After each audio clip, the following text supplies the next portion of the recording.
45 dans le Likutei Moharan. Aussi, ce sont des petites Torotes, comme je vous l'ai dit, jusqu'à la Torah 49. Ce sont des petites Torotes et on reprendra le Seder des grandes Torotes à partir de la 49 avec la brochure et toutes les explications. Parce que sur ces enseignements-là, il n'y a pas beaucoup de. Il y a pratiquement pas d'explications. Alors, même la Torah 45, Mechat Kapain Betfila. Alors ça parle aussi de Unyan de taper des mains pendant la prière, parce qu'en tapant des mains, on réveille le principe des ailes, Shemisham Bahadibur, que les paroles, elles viennent des ailes, comme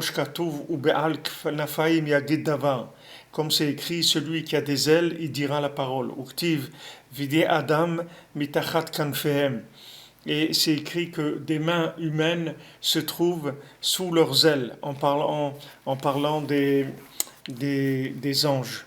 Alors cette Torah-là, c'est aussi la Shon Rabbeinu Zal, c'est-à-dire qu'elle a été écrite mot à mot de Rabbeinu, ou bien elle a été copiée de ce que lui-même il avait écrit. C'est maintenant, quand est-ce que cette Torah elle a été dite, on ne sait pas. Et ce qu'on peut essayer de déduire, c'est que Mistama elle a été dite dans la même période où ont été dites les autres Torotes qui parlent, la 44 et on verra la 46 aussi, et qui sont entre la fin de l'année, c'est-à-dire le mois d'Elul et le début de l'année. Parce que toutes ces Torotes-là, elles parlent d'un sujet commun qui est le Inyan de taper des mains pendant la Tfila.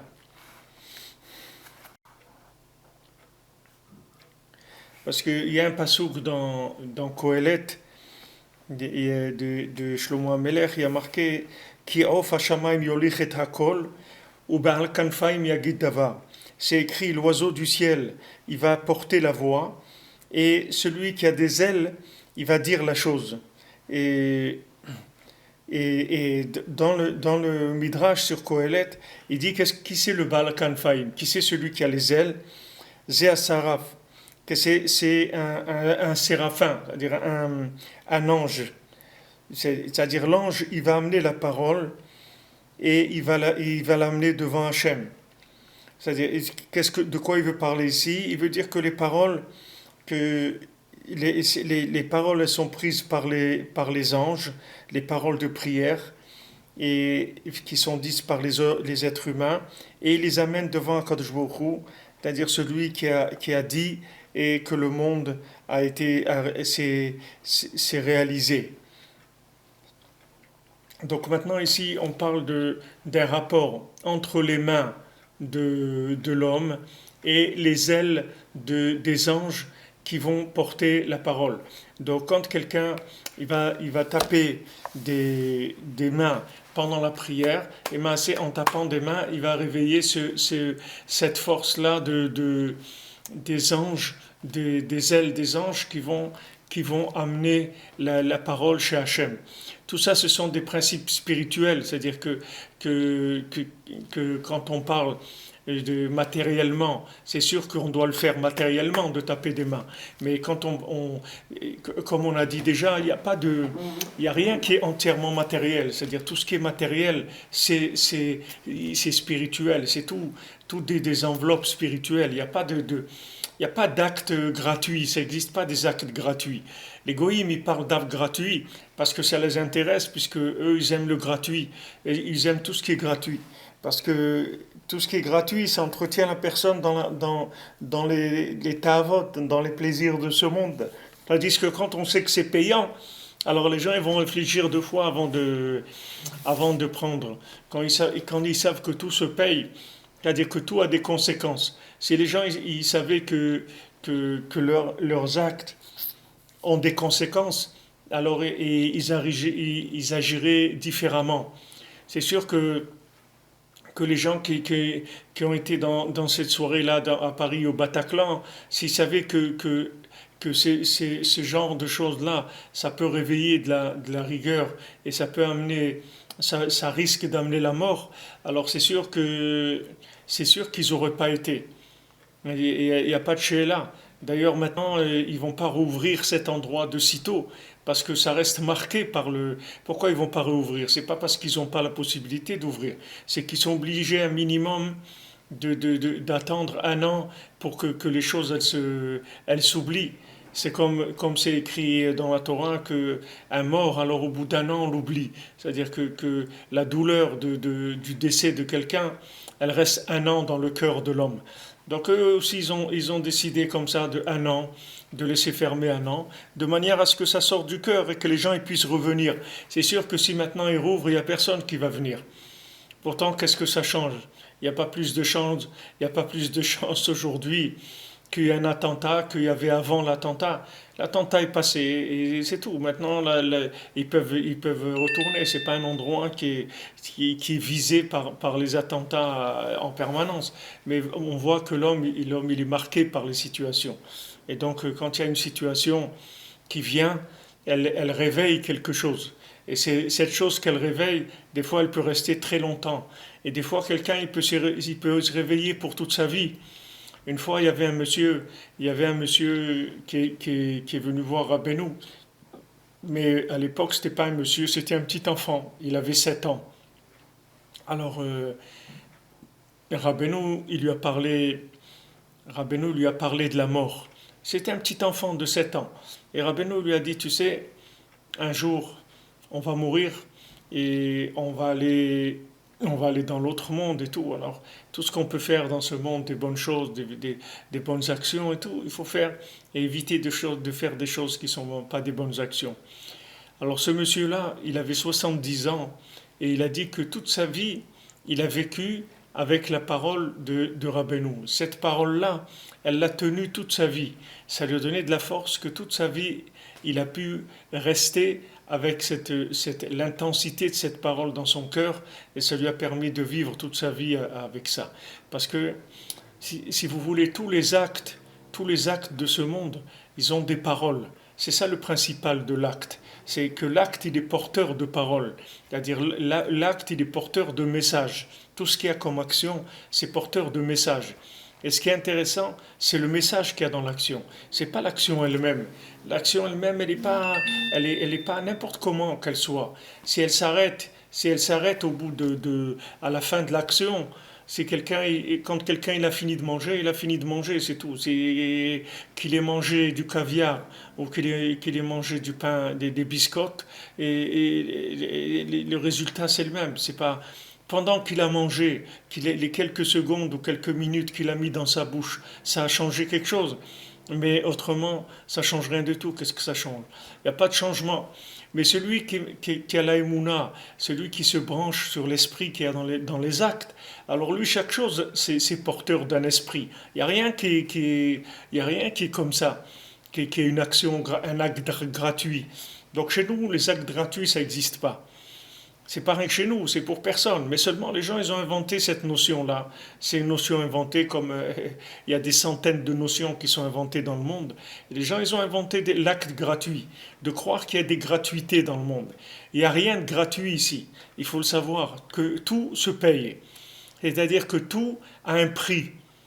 Il n'y a pas de choses gratuites. C'est-à-dire que quelqu'un, il fait quelque chose pour rien. Ça n'existe pas pour rien.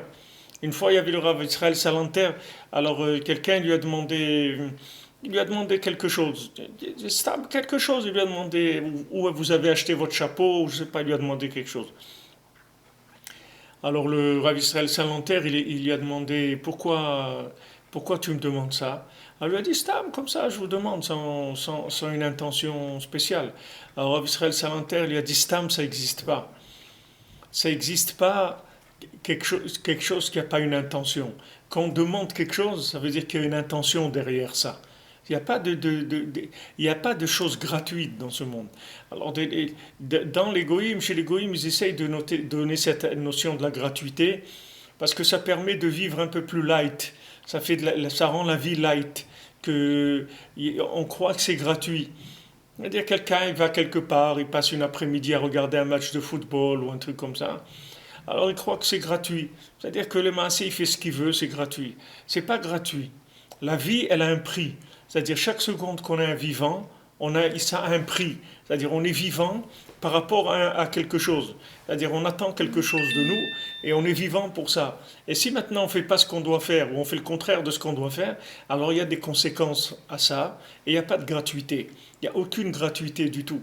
Ne vous trompez pas, ne vous laissez pas tromper. Comme Rabbi nous l'a dit, une chose j'ai réussi, c'est que ceux qui vont connaître, ils ne vont pas se tromper.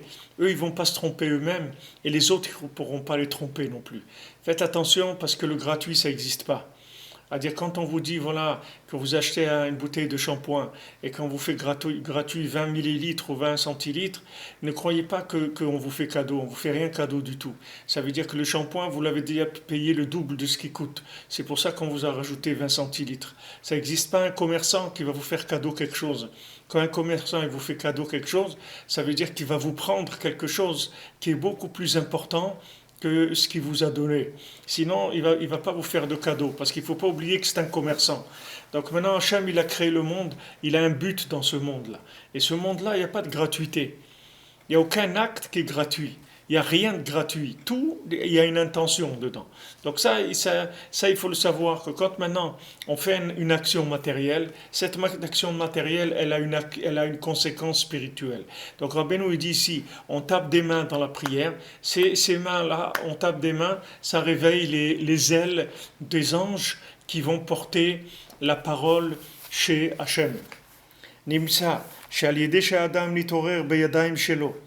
Que quand quelqu'un il s'éveille dans ses mains, c'est-à-dire qu'il a l'éveil qui vient dans les mains, comme quelqu'un qui va applaudir, c'est-à-dire qu'il est tellement enthousiasmé par ce qu'il a vu maintenant ou ce qu'il a entendu, alors qu'il va taper des mains pour manifester son enthousiasme. Alors dans la prière, il est enthousiasmé par la prière, il va taper des mains dans sa prière. Ah, zaknafaim nitorerim. À ce moment-là, les ailes, elles vont se réveiller. Hainu kanferea. Maintenant, Rabbeinu dit, quelles ailes vont se réveiller? Les ailes des poumons. Les poumons, dans les poumons, vous voyez les poumons, comment ça souffle. C'est comme des ailes d'un oiseau qui se lève et qui baisse. Les ailes les 5 lobes qu'il y a dans les poumons, ils vont et ils viennent, ils font le mouvement des ailes. Il y a 5 lobes dans les poumons. Agmara dit Hamisha Udnin. Il y a 5 lobes dans les poumons par rapport, on verra Bezrat Hashem, qu'on va aller dans la Torah 49, on verra le rapport qu'il y a entre les 5 poumons et les 5 parties du poumon et les 5 livres de la Torah. Shemisham nitave adibur. Rabbeinu dit d'où elle vient la parole. La parole elle vient du poumon. Maintenant le poumon il fait le souffle, mais le souffle ça suffit pas. Il faut réparer la bouche. Il faut mettre en place une bouche pour qu'elle puisse recevoir la parole à l'intérieur. C'est comme un instrument à vent. Un instrument à vent, si vous soufflez dans une harmonica ou dans une flûte, ça fait que un souffle dedans. Il n'y a rien du tout qui va se passer. Il faut que vous sachiez jouer de l'instrument. C'est-à-dire que quand vous soufflez comme ça, alors ça fait de l'air, c'est tout. Maintenant, vous soufflez dans un harmonica, alors ça fait du son. Maintenant, si vous savez jouer, alors ça va faire de la musique, vous ne savez pas jouer, ça va faire un son pas chou. Mais même avant, le son, c'est que du souffle, c'est tout. C'est l'instrument qui fait le son. Alors la bouche, c'est l'instrument de l'air qui sort des poumons. C'est-à-dire que maintenant, quand les poumons ils soufflent, alors ils font sortir de l'air dans la bouche, et cet air-là, il peut devenir une parole s'il y a une bouche. C'est-à-dire si on a construit sa bouche, alors l'air va pouvoir donner des paroles. Valider shemake kaf el kaf. Maintenant, par le fait que quelqu'un il tape des paumes de la main l'une sur l'autre, aedeze nitava ape. Ça va créer la bouche. Ki bechol yad chamisha etzbaot. Parce que dans chaque main, il y a 5 doigts. Ve'akaot ha'orot yad yamin beyad smol. Et quand on frappe les lumières qui se trouvent de la main droite dans la main gauche, ainu chamisha pa'amim chamisha. Quand on tape des 5 doigts sur les 5 doigts, c'est-à-dire on fait 5 fois 5, gematria esrim vachamisha. 5 fois 5, ça fait 25.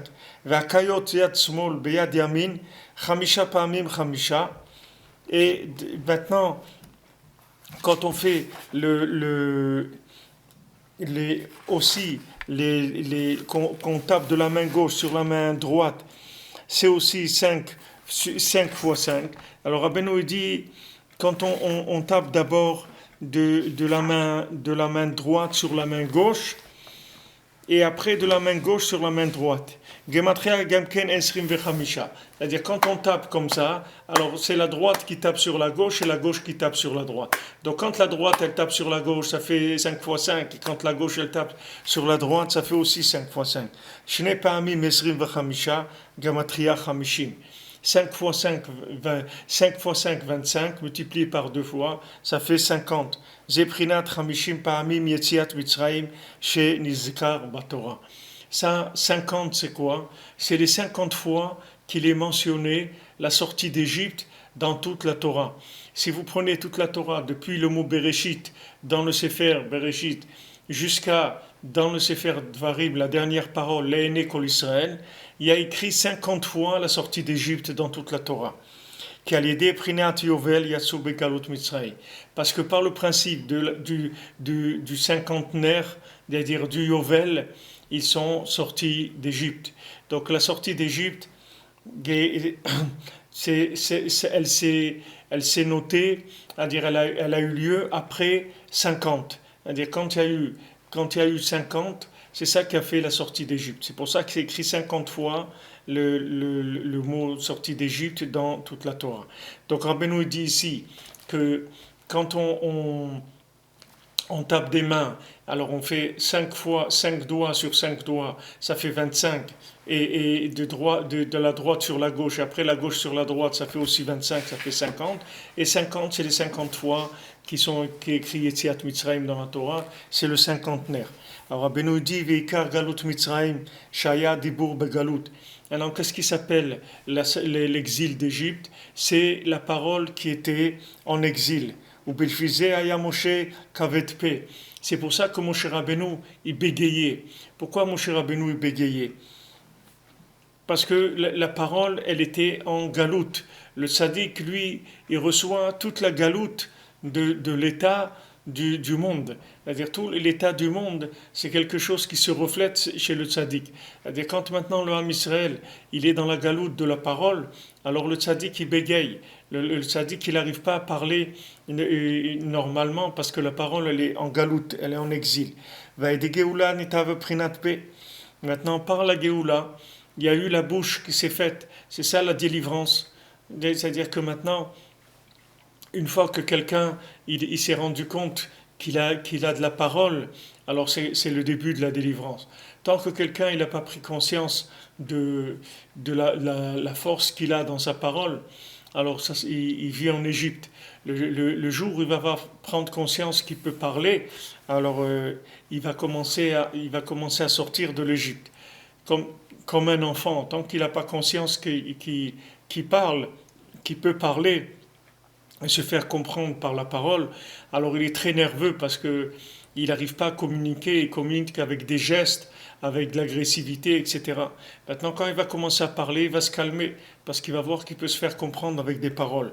Quand on a pris conscience de la force de la parole, parce que la parole s'est libérée, à ce moment-là, on va commencer à vivre autrement. Nimsa shalide chamisha share bina nitave ape. Donc maintenant, par les Hamishim, par les 50 Sha'arei Bina, les 50 portes de la Bina, de la déduction, c'est ça qui fabrique la bouche. Zeprinat misam pela adam midaika. C'est écrit, qu'est-ce qu'il a dit à Kadosh Baruch Hu à Moshe Rabbeinu? Quand Moshe Rabbeinu il est venu pour, c'est-à-dire c'est plutôt Hachem qui est venu chercher Moshe Rabbeinu.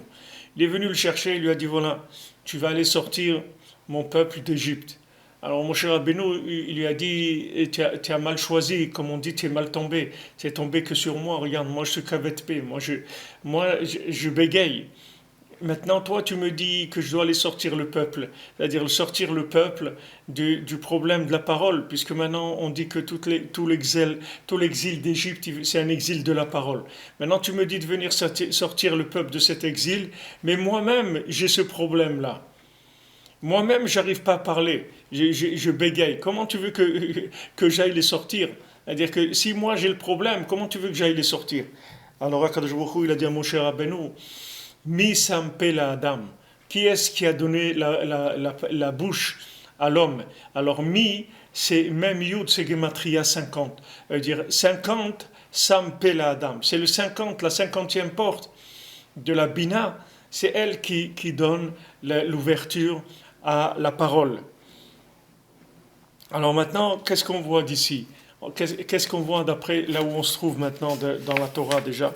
Qu'est-ce qu'on voit d'ici? On voit que maintenant, l'exil, c'est l'exil de la parole, d'accord? C'est-à-dire ce qui s'appelle exil de la parole. C'est l'homme dans ce monde-là, il se trouve dans un monde où il ne peut sortir que par une porte qui s'appelle la parole. Comme on a vu que l'arche de Noé, il avait une porte, d'accord? Maintenant, la porte, c'est la porte de la bouche. Et la teva elle-même, l'arche, ça se dit la parole. C'est-à-dire que maintenant, la seule façon de sortir du déluge de folie qu'il y a dans ce monde, c'est la parole.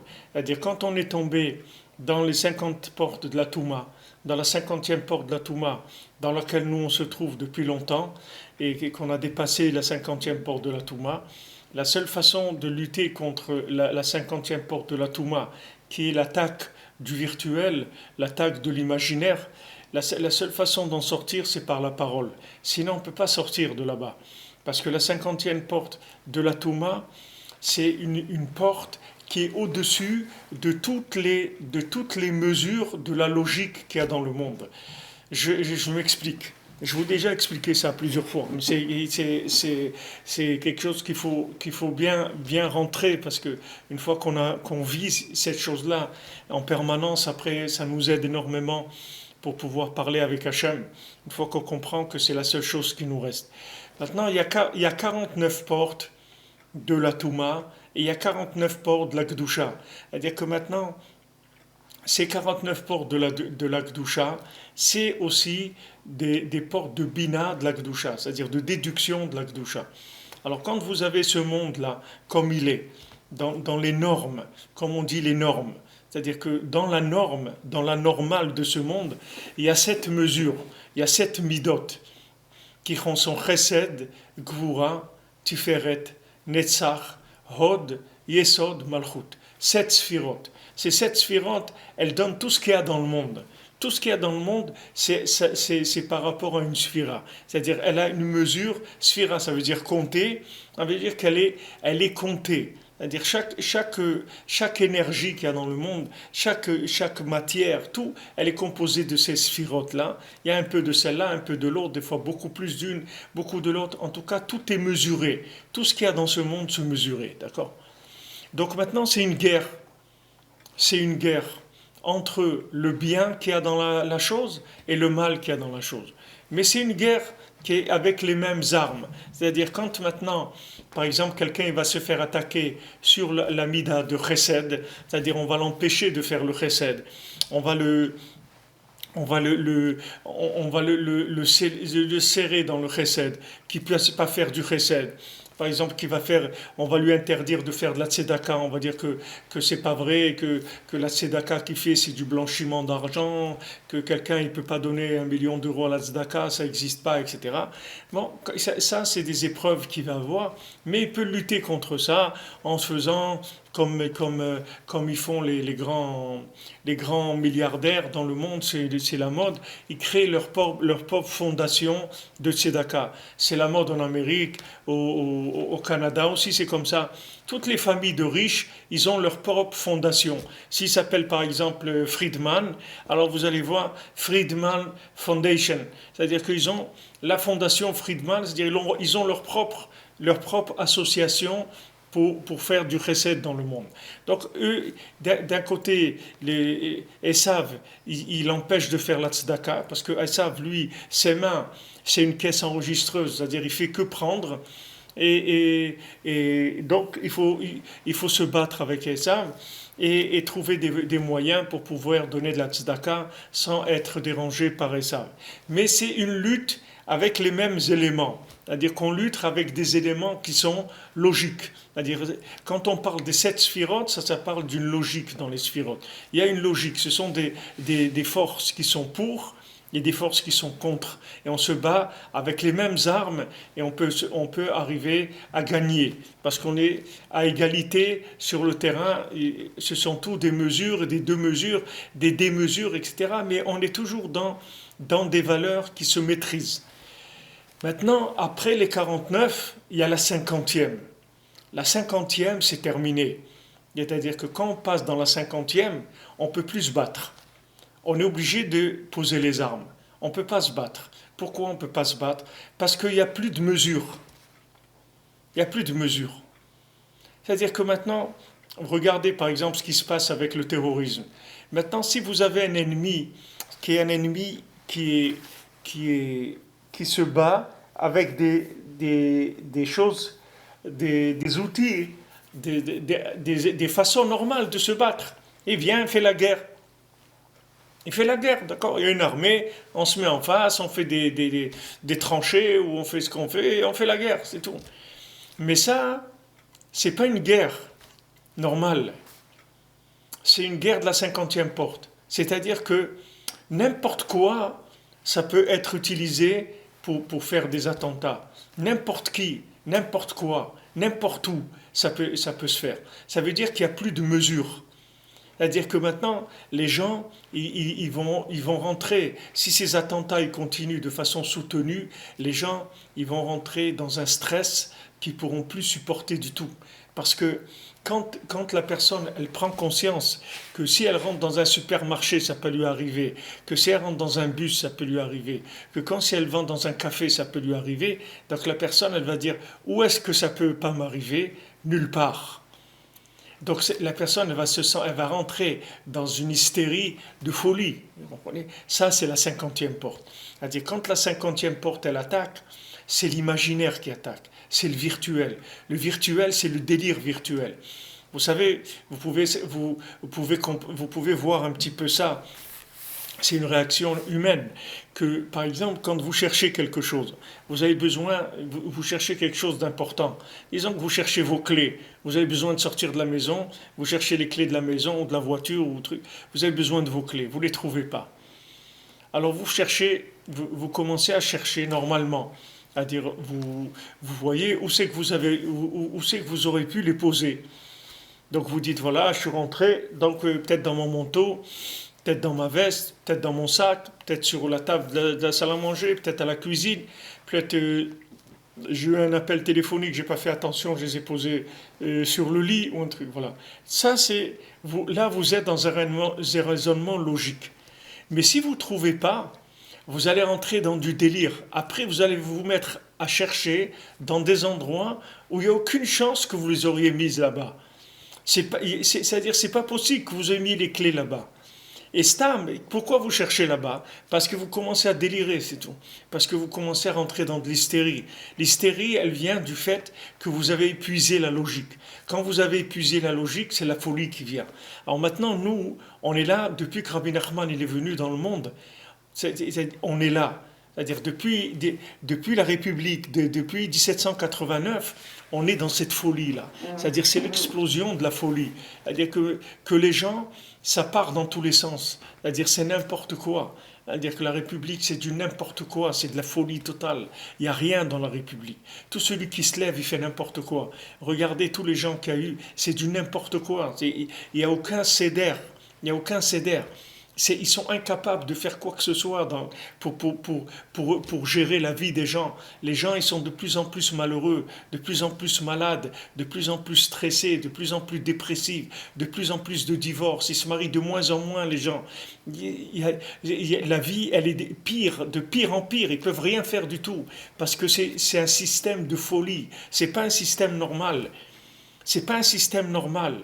Le système normal du monde, c'est la monarchie, c'est le roi. Il y a pas c'est la royauté. C'est pas, il y a pas la République, c'est de la folie. C'est un truc de fou. On va pas rentrer là-dedans maintenant, mais sachez que on est depuis longtemps dans la 50e porte.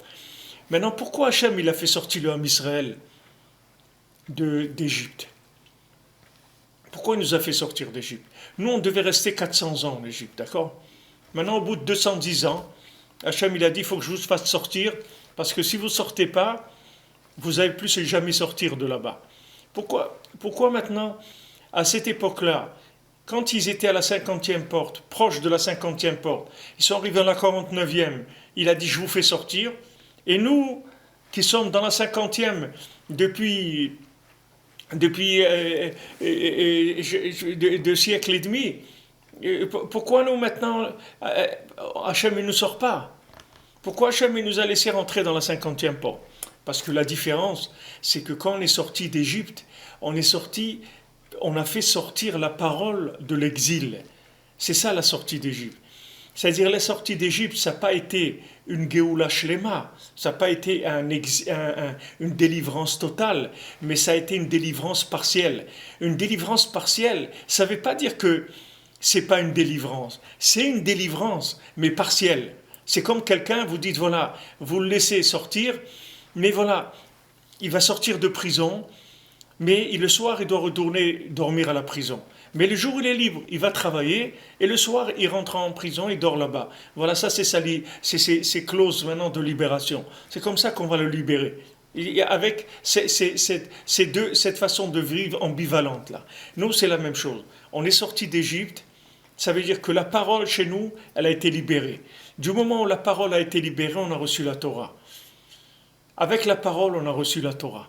Du moment où on a la parole, on a la Torah, on peut rentrer dans la 50e porte. C'est pas la même chose. Mais attention, on peut rentrer dans la 50e porte à condition qu'on soit conscient de l'arme qu'on doit utiliser. Si maintenant, on n'est pas conscient que la seule arme qui marche dans la 50e porte, c'est la parole. Si on n'est pas conscient de ça, alors on se trouve dans une situation comme si on n'était jamais sorti d'Égypte. C'est là où on se trouve. C'est-à-dire comme ceux qui ne sont jamais sortis d'Égypte. Les 80% du Ham Israël, ils sont restés en Égypte. Oui, ils sont morts en Égypte. Maintenant, ceux-là, pourquoi ils sont morts en Égypte? Parce qu'ils n'ont pas eu accès à la délivrance de la parole. Donc maintenant, ces gens-là, c'est nous qui revenons, c'est-à-dire ces 80%, ils n'ont pas disparu, ils sont mis en liste, en waiting list, en liste d'attente, et maintenant ils reviennent. Et maintenant la réparation, c'est d'utiliser la parole. Et si on n'utilise pas la parole aujourd'hui, on ne pourra pas s'en sortir. Sachez-le qu'il n'y a pas de délivrance. C'est où on sort avec la parole ou on ne sort pas. Il n'y a pas d'autre moyen de lutter contre la folie de la 50e porte. La seule possibilité, c'est la parole. La parole dans la prière, la parole dans la communication, dans son foyer, avec sa femme, ses enfants, la parole avec ses amis. Un ami, parler avec un ami, ça peut aider énormément. Ça peut réveiller quelqu'un énormément. Parler avec Hachem, parler avec soi-même, parler avec sa famille, parler avec ses amis. Mais il faut parler. Il faut parler. Et si on ne parle pas, on ne va pas sortir. Sachez-le. Si quelqu'un ne parle pas, il ne sortira pas. Parce qu'on se trouve dans la 50e porte. Et le problème de la 50e porte, sa solution, c'est la parole. Il n'y en a pas d'autre. Alors Rabbi Nachman, il est venu. Rabbi Nachman, comme il dit Rav Ben Nachman dans Corvéo, il dit, le nom Nachman, c'est Moachnoun, c'est le cerveau de la 50e porte. Comme on voit ici que la 50e porte, c'est la délivrance de la parole, ça veut dire que maintenant c'est le monde de la parole. Parce que dans la 50e porte, il n'y a que la parole, c'est tout. Il n'y a plus rien. Il n'y a plus de logique. Ne réfléchissez pas, parlez. Ne réfléchissez pas, parlez. Parce que la réflexion, elle ne marche pas dans la 50e porte. Parce qu'il n'y a plus de logique. Vous ne pourrez pas résoudre votre vie avec de la logique, c'est terminé. Ce n'est pas la peine de réfléchir. Parlez, c'est tout. Il y a un problème, on parle. On parle avec Hachem, on parle avec soi-même, on parle avec le tzaddik, on parle avec sa femme, on parle avec ses enfants, on parle avec ses amis, on parle. Quand il y a un problème, on le résout en parlant. C'est tout. Il n'y a pas d'autre solution. Toutes les autres solutions que vous allez trouver sont imaginaires. C'est du virtuel. C'est que du virtuel. Il n'y a plus rien. La seule chose qui n'est pas virtuelle, c'est la parole, c'est tout. Parce que la parole, c'est l'arme de la 50e porte. C'est l'arme qui va détruire l'imagination. C'est l'arme qui va réparer l'imagination. Dans l'imagination, il y a du bien. Le bien qu'il y a dans l'imagination, c'est la prophétie, c'est le roi HaKodesh, c'est le souffle divin. Maintenant, pour faire sortir ce souffle divin, il faut parler. Comme il dit ici, les poumons, c'est comme quand on prend le truc là pour souffler, là, le souffler. Le souffler, il souffle. Le souffler, il souffle. Et maintenant, il vient vers la bouche. Il veut sortir par la bouche. Mais si vous n'avez pas de bouche, alors le souffle, il ne sort pas. Et vous avez vous essoufflez. Vous allez vous essouffler parce que vous ne parlez pas. Et voyez les gens qui n'arrivent pas à parler, ils ont de l'asthme, ils ont du stress, ils ont mal ici dans la cage thoracique parce qu'ils n'arrivent pas à parler. Il faut apprendre à parler. Il ne faut pas avoir peur de parler. Il faut apprendre à parler. Il ne faut pas avoir peur de parler. N'ayez pas peur de parler. Parlez avec Hachem. Parlez avec le tzaddik. Parlez avec tous ceux à qui vous pourrez parler. Parlez. Parce que quand vous parlez, c'est le souffle divin qu'il y a dans vos poumons qui sort dans votre parole. Et à ce moment-là, les paroles, ça devient des paroles de prophétie. C'est plus des paroles une parole de bégayeur. C'est une parole de prophétie. C'est le souffle divin qui s'exprime à travers la parole. C'est pour ça que pour lutter dans la 50e porte, qui est le virtuel et l'imaginaire, il n'y a que la parole qui est porteuse du souffle divin. C'est ça la Yeshua, c'est ça la Géoula. C'est-à-dire notre Géoula, c'est celle-là. Donc Rabbeinu, ce qu'il donne, c'est des conseils comment apprendre à parler. Rabbeinu, c'est sa motivation, c'est-à-dire il donne au monde la motivation de la parole. Il donne au monde la prise de conscience qu'avec ma parole, je peux arriver à gagner la guerre. Je vais gagner la guerre en parlant. Je vais gagner la guerre en priant. Je vais pas abandonner je vais pas abandonner le dialogue. Il y a des gens, des fois, ils voient des personnes qui se comportent mal. Quelqu'un m'a écrit, il m'a dit voilà, il y a mon frère, il se comporte mal, il fait des choses qui sont pas bien, etc. Donc on a beaucoup de peine pour lui parce que comme il fait des choses pas bien et tout, on a été obligé de couper les ponts avec lui et maintenant on se fait du souci pour lui, qu'est-ce qu'il va devenir, etc. Mais maintenant, il faut pas couper les ponts. Si quelqu'un fait des bêtises, il ne faut pas couper les ponts avec lui. Parce que si vous coupez les ponts avec lui, mais c'est sûr qu'il va se noyer. Quand on coupe le pont, la personne, elle tombe, ça y est, elle est morte, elle va tomber dans l'eau, c'est fini. Maintenant, lui, il se trouve dans une folie. Vous allez le laisser dans la folie. Vous allez lui dire, bon, puisque tu es fou, hein, alors débrouille-toi. Hein. Mais c'est pas comme ça qu'on soigne les fous. On ne soigne pas les fous comme ça. Les fous, quand on voit un fou qui est habillé comme un clown, on dit oh c'est joli ce costume que tu as mis là, il te va bien, tu es mignon aujourd'hui, etc. Et lui il a tout le visage qui s'est rempli avec de la peinture rouge, bleue et tout. Il dit mais t'es mignon, ça te va bien, comment ça te va bien Et on fait comme Rabbeinu l'a dit, le dindon, c'est-à-dire il y a quelqu'un qui se prenait pour un dindon, alors il y a quelqu'un qui est venu pour le soigner. Un chacham, il est venu sous la table avec lui, il a dit moi aussi je suis un dindon. Il dit ah bon? Il dit ben oui, moi aussi je suis un dindon. Et je suis très content d'avoir trouvé un ami. Enfin, j'ai quelqu'un avec qui parler. Alors il commence à parler avec lui. Et il lui dit tu sais, un dindon, il peut s'habiller aussi, hein. Parce que l'autre, il avait enlevé ses vêtements. Il disait, un dindon, il met pas de... Tu sais, moi, je suis un dindon, je m'habille. Hein. Il lui dit, ah bon? Il dit, ben oui, en quoi ça dérange? Alors, l'autre, il s'est habillé. Après, il dit, mais en tant que dindon, tu crois qu'on va vivre sous la table tout le temps? Mais on n'est pas fou, non? Qu'est-ce qu'on va vivre sous la table? Viens, on sort de sous la table, on s'assoit, on mange normalement à table, etc. Alors, il dit, tu penses que oui? Il lui dit, bien sûr. Moi, je te le dis, en tant que dindon. Et moi, ça fait longtemps que j'ai essayé. Donc il s'assoit à table et voilà, petit à petit, il le rend normal. Mais si maintenant il vient, il lui dit espèce de dindon, méchouga, espèce de fou, tu te prends pour un dindon, mais t'es un malade mental, etc. Avec quoi, où il va arriver avec ça? Nulle part. Parce que l'autre, il est fou.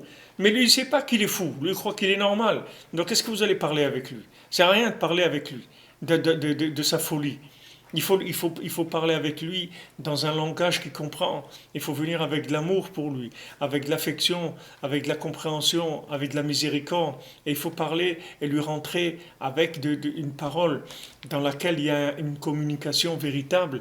Vous allez lui rentrer du da'at, vous allez lui rentrer de la conscience de la vérité, de la conscience d'Hachem. Et c'est comme ça que vous allez le sortir. Et il n'y a pas d'autre moyen. Sachez que vous verrez que le monde entier va venir à ça parce qu'il n'y a aucun moyen que de parler, c'est tout. Il n'y a aucun moyen de résoudre le problème de la cinquantième porte. Donc Rabbeinu, il est venu, il a amené la solution de la cinquantième porte, qui est la parole.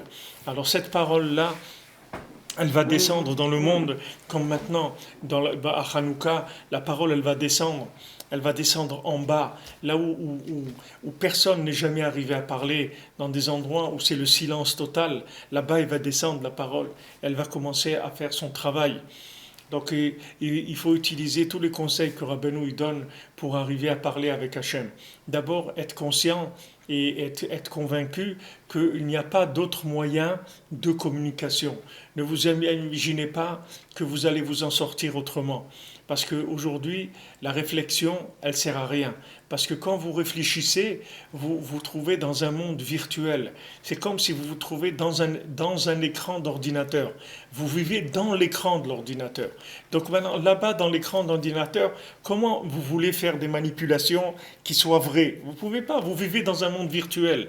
Vous ne pouvez pas. La seule chose qui peut être vraie, c'est la parole que vous allez faire sortir de l'ordinateur, c'est tout. Tout le reste, c'est des images, c'est tout. Vous enlevez une, vous mettez un autre, vous trafiquez, ils font des images trafiquées, vous voyez un chien grossi avec un petit enfant à côté, et des trucs, n'importe quoi, ils font des trucs qui n'existent pas. Et aujourd'hui, vous voyez que dans les films, ils sont obligés de mettre des choses qui sont entièrement dessinées. Ils peuvent même plus, les gens, les vrais films avec des acteurs, ça les intéresse même pas. Ça les intéresse même pas. La musique aussi, avec des vrais musiciens, ça intéresse plus les gens. Ils veulent que de la musique électronique, les gens. La vraie musique, ça intéresse personne. Ça n'existe plus de la musique aujourd'hui qui était comme de la musique il y a 40 ans ou 30 ans ou 40 ans. Ça n'existe plus, des musiciens comme ça. Aujourd'hui, c'est de l'électronique, c'est tout. C'est que de la manipulation d'imaginaire, c'est tout. Alors Rabbi Nachman, lui, il a vu ça quand il est venu. Et il est venu pour ça. C'est-à-dire, il est venu pour réparer cette chose-là. Seulement, quand lui, il est venu, les gens ne savaient pas que ça était ça la maladie. Aujourd'hui, ils voient que c'est ça la maladie. Mais plus ou moins. Il y a beaucoup de gens qui ont pris conscience, mais la plupart, ils n'ont pas encore pris conscience. Mais petit à petit, vous verrez que c'est la seule chose qui va rester. Que les gens ils vont parler entre eux, c'est tout.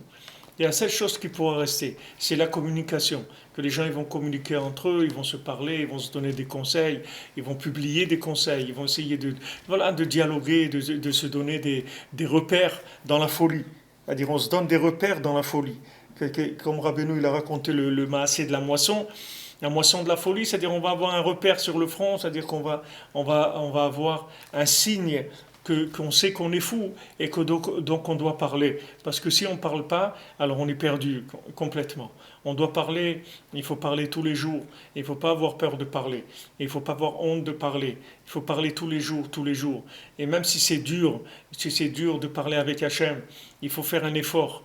Il faut faire un effort parce qu'il faut savoir que c'est la seule solution à mes problèmes. Je n'ai pas d'autre solution. J'en ai pas d'autres parce que j'ai plus il y a plus de raisonnement logique. Avant, vous aviez un raisonnement logique, vous pouviez le suivre et arriver à un but quelconque. C'est le but que vous étiez fixé. Vous aviez une ligne logique, comment y arriver. Aujourd'hui, il n'y a plus de ligne de logique, c'est terminé. Mais d'un autre côté, Baruch Hashem, comme Rabbeinu dit, il y a écrit 50 fois dans la Torah, Yetziat Mitzrayim, pour nous dire que quand on est sorti d'Égypte, on a réparé la cinquantième porte, c'est-à-dire l'outil de la cinquantième porte, c'est-à-dire en même temps qu'on est sorti malade parce qu'on n'aurait pas pu rentrer dans la 50e porte à ce moment-là, puisque le fait d'être muet dans la 50e porte, c'est la mort, c'est-à-dire c'est fini, on ne serait jamais sorti. Donc Hachem, il nous a fait sortir avant le moment, mais quand il nous a fait sortir, il a libéré la parole. Une fois qu'il a libéré la parole, alors on a le médicament. Maintenant, ça, c'est une leçon pour tout le monde. C'est-à-dire que quelqu'un il fait tchouva, alors il y a des gens qui sont déçus, ils ont fait tchouva, et ils voient qu'ils se trouvent plusieurs années après avec des problèmes qui sont les mêmes.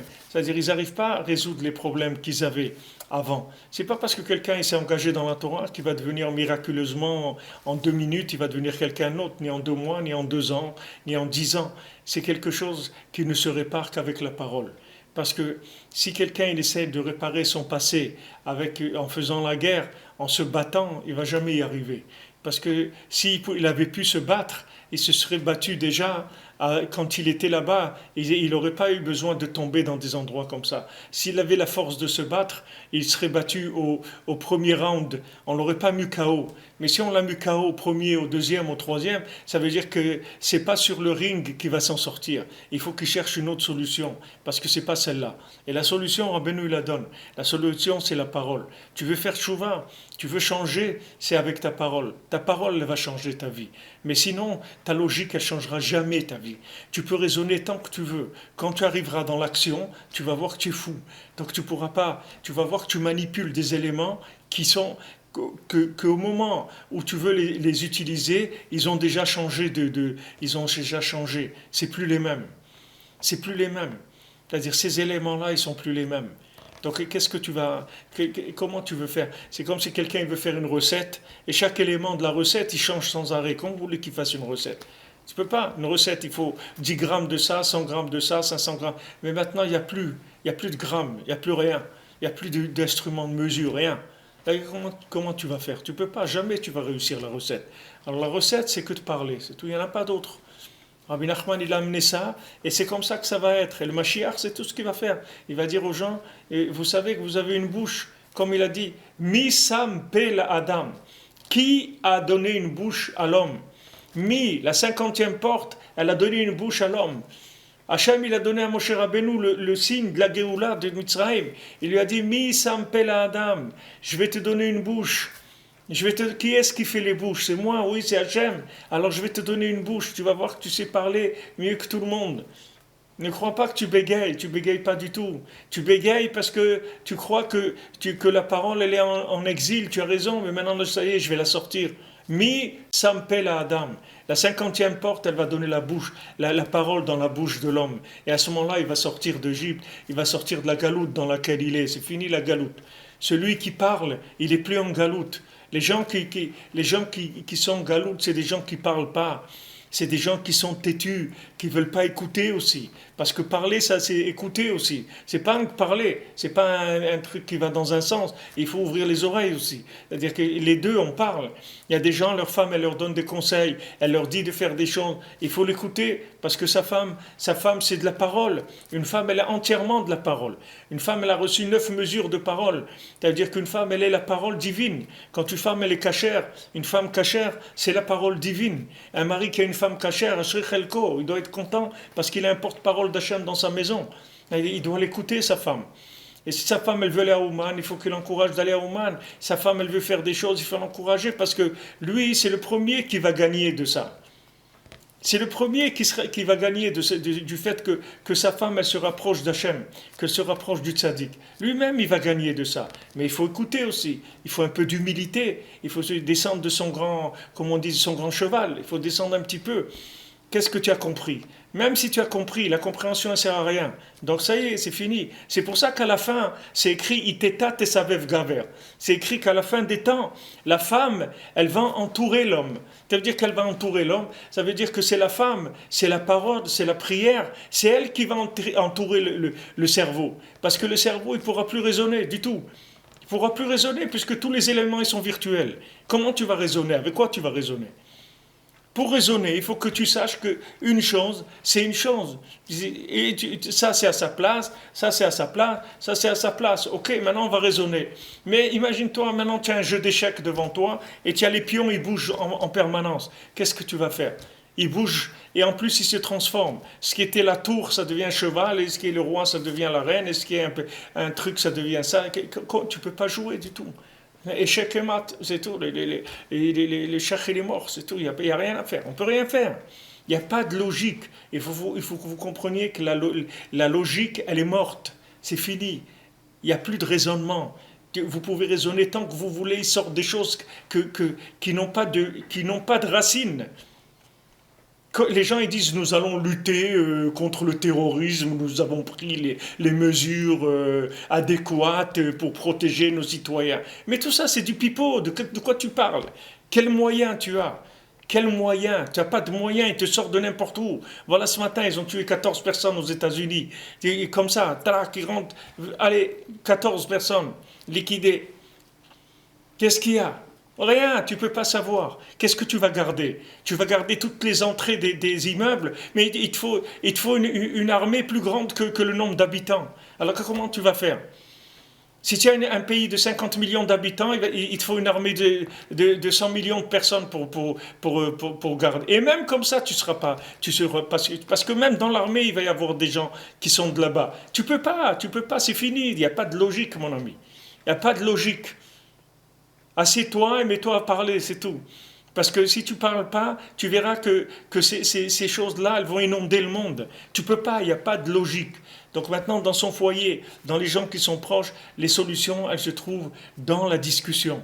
C'est comme ça qu'on arrive aux solutions. C'est vrai que des fois, la discussion, elle est désagréable, des fois, elle est difficile, des fois, ça énerve, parce que des fois, on veut placer une idée ou un point de vue et il passe pas, ça passe pas. Et on essaye et ça passe pas. Et il faut de la patience. Il faut écouter, il faut parler et il faut écouter. Il faut les deux. Il faut les Retso Vachov. On parle et on écoute. On parle et on écoute. Et on arrive à trouver la vérité. La vérité, elle va sortir de la parole. Mais il faut parler. Jamais on va le dire assez. Il faut le répéter toute la journée. Il faut parler, il faut parler.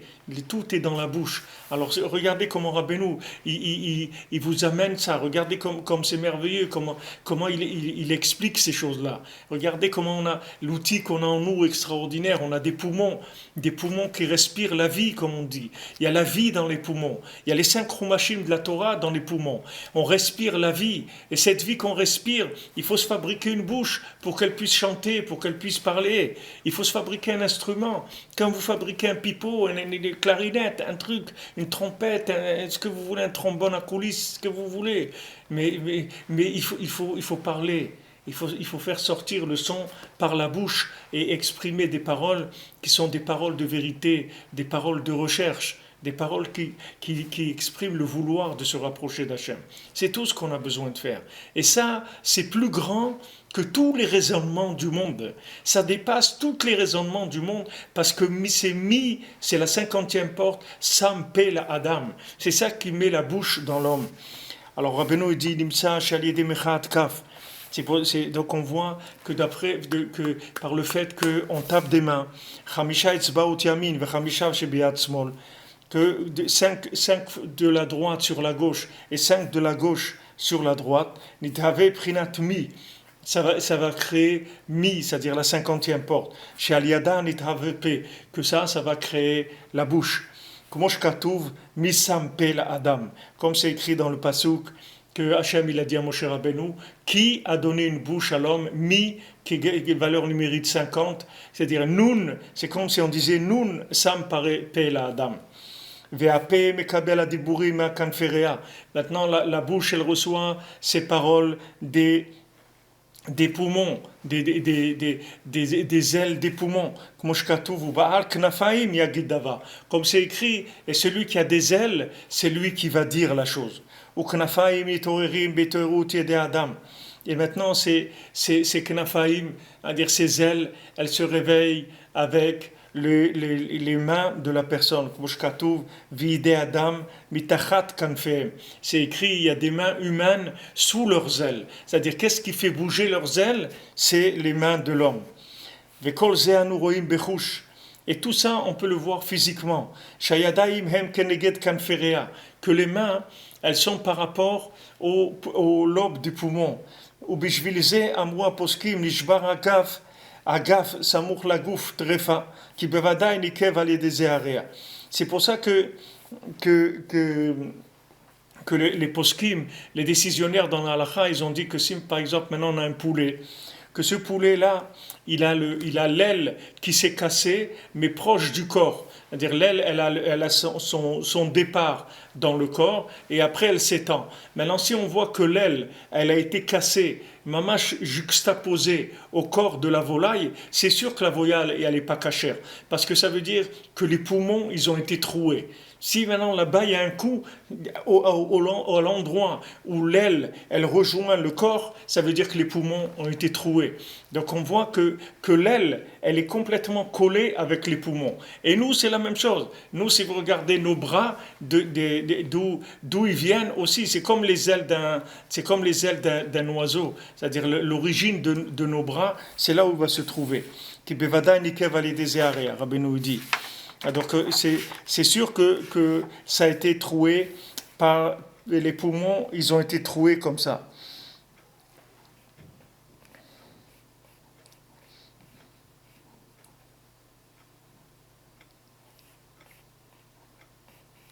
Donc maintenant, quand les mains elles sont abîmées, alors chez nous ça donne la conséquence que la prière, que la parole, elle est abîmée. C'est-à-dire que on doit taper des mains, comme on avait vu que pour adoucir la rigueur. C'est-à-dire que quand on va fabriquer en tapant des mains, on va fabriquer de la cinquantième porte, qui sont des paroles qui vont sortir de nos poumons.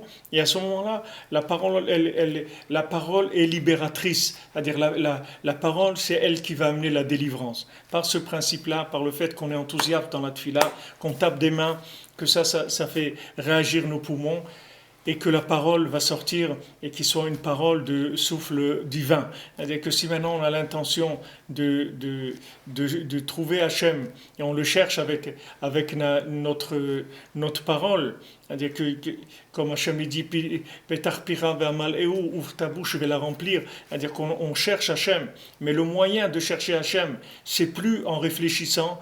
Le moyen de chercher Hachem, c'est avec la parole. Parole de prière, parole de Torah, parole de communication.